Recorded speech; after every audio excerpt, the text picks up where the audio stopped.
कतारगाम इलाके में पारस सोसाइटी 2 में 20 दिन पहले रहने आए एक युवक की 3 लोगों ने पीट कर हत्या कर दी। जब आरोपी ट्रेन से भाग रहे थे तो क्राइम ब्रांच और चौक बाजार पुलिस की टीम ने रेलवे पुलिस की मदद से उन्हें भरूच रेलवे स्टेशन से पकड़ लिया। मृतक सुजल को कतारगाम पुलिस ने 8 अक्टूबर को मोबाइल स्नैचिंग के आरोप में गिरफ्तार किया था और कुछ दिन पहले जमानत पर रिहा किया गया था। 3 आरोपियों में से 2 नाबालिग पाए गए।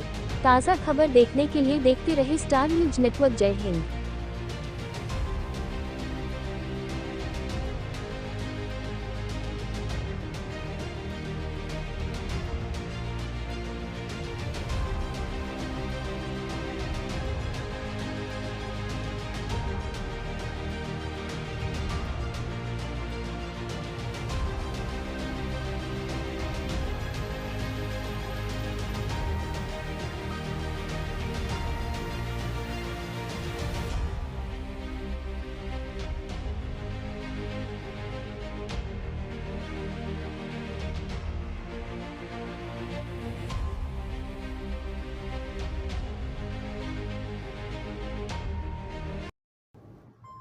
તારીખ 17/11/2024 રોજ ચોક બજાર પોલીસ સ્ટેશન વિસ્તારની અંદર એક મર્ડરનો ગુનો દાખલ થયેલો હતો, જેમાં માહિતી એ રીતના છે કે પોલીસને માહિતી મળેલ હતી કે બપોરે અંદાજિત 2:15ની આસપાસ ચોક બજાર વિસ્તારમાં આવેલી પારસ સોસાયટીની અંદર એક ડેડ બોડી મળેલ છે।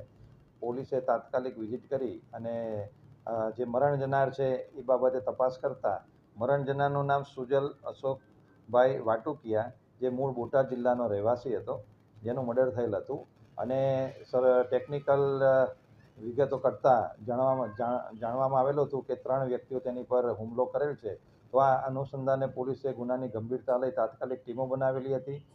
સુરત શહેર ડીસીબીની ટીમ તથા રેલવે પોલીસની મદદથી 3 આરોપીઓને અટક કરવામાં આવેલ છે, જેમાં એક આરોપી છે જેનું નામ છે આર્યન રાજેશભાઈ દરજી, અને બાકીના 2 છે એ કાયદામાં સંઘર્ષમાં આવેલા 2 બાળકો છે। તો આ 3ને પોલીસે અટક કરીને આગળની કાર્યવાહી હાથ ધરેલી છે।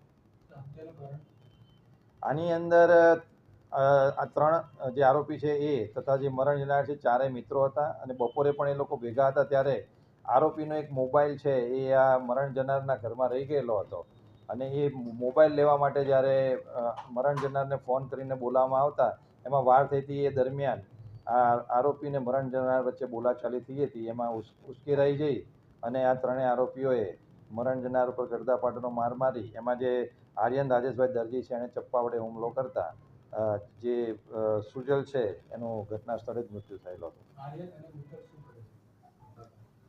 આર્યન જે છે એની વિરુદ્ધમાં અગાઉ ગરફોડના 2 ગુનાઓ સુરત ખાતે નોંધાયેલા છે, અને બાકીના 2 કાયદામાં સંઘર્ષમાં આવેલા કિશોરો છે અગાઉ પણ ગરફોડ અને મારામારી જેવા ગુનાઓની અંદર અગાઉ આવેલા છે।